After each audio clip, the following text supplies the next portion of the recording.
Salut à tous, aujourd'hui on est là pour une critique du tome 21 de My Hero Academia.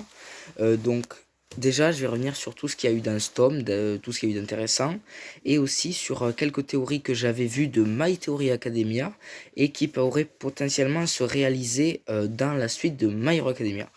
Donc d'abord j'ai cru que Endeavor allait mourir parce que suite à son combat dans le tome 20 face au sort de Brainless intelligent où il était en mauvaise posture, j'ai cru qu'il allait mourir. Au final non, c'est l'arrivée du Brainless intelligent est aussi là pour nous montrer que les gens acceptent un petit peu le fait que Endeavor soit le numéro un des héros.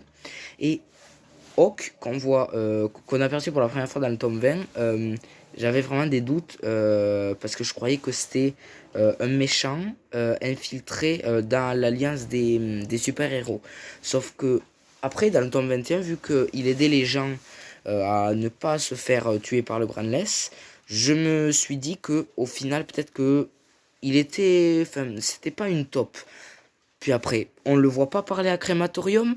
Là, je me suis dit, ça y est. En fait, s'il faut, c'est lui la top de Yue. Même si c'est qu'un super-héros, il peut peut-être gratter des informations à Yue. Sauf qu'au final, non. En gros, c'est un peu un ascenseur émotionnel. Le truc, c'est Hawk, qui en fait, un gentil qui est une top parmi l'alliance des super-vilains. Du coup, en fait, c'est un gentil, on peut dire. Euh, qu'est-ce que je voulais dire? Aussi, on a pu voir que Izuku a eu une nouvelle vision.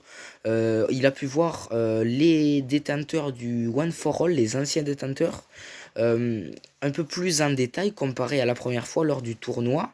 Et aussi, déjà, cette scène était cool. Enfin, j'ai bien aimé. Mais aussi, on a eu le retour de Itochi, celui qui manipule les gens grâce à son alter. Dès qu'une personne lui répond, il peut la manipuler. Et donc, on a eu son retour. Il est vraiment trop bien. Il a évolué, mais en bien. Et il me tarde de lire le tome 22 parce que ce sort de tournoi entre les secondes A et B, c'était génial. Et Izuku fait une théorie et il se dit, et pourquoi pas, ce serait Itochi qui, à chaque fois, révèle mes visions concernant les détenteurs du One for All.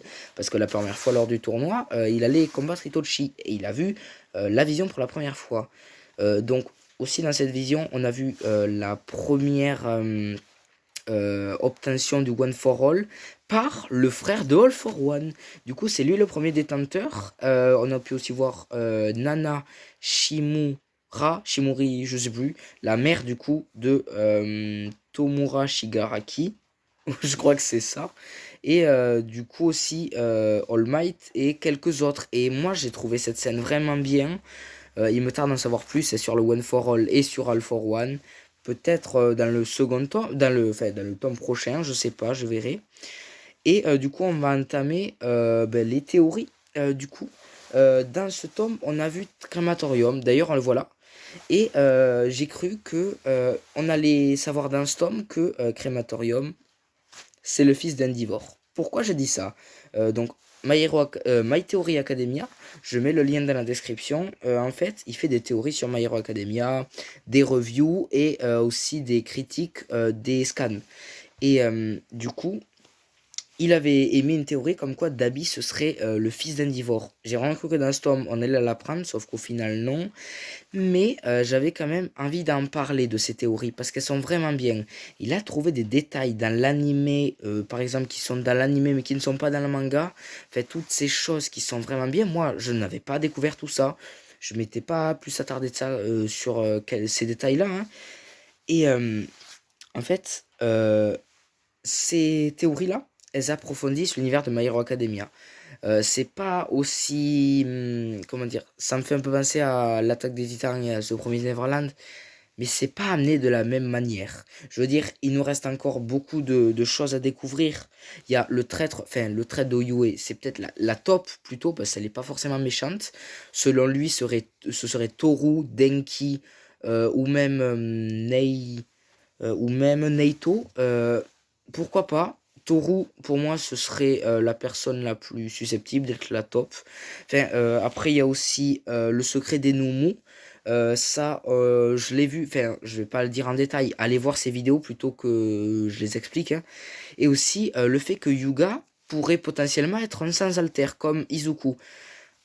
Toutes ces théories sont vraiment bien pensées et donc à la base je voulais faire une vidéo sur ces théories et donc une autre sur le tome 21, mais vu que au final deux théories de lui étaient peut-être évoquées dans ce tome, j'ai voulu faire un mix des deux.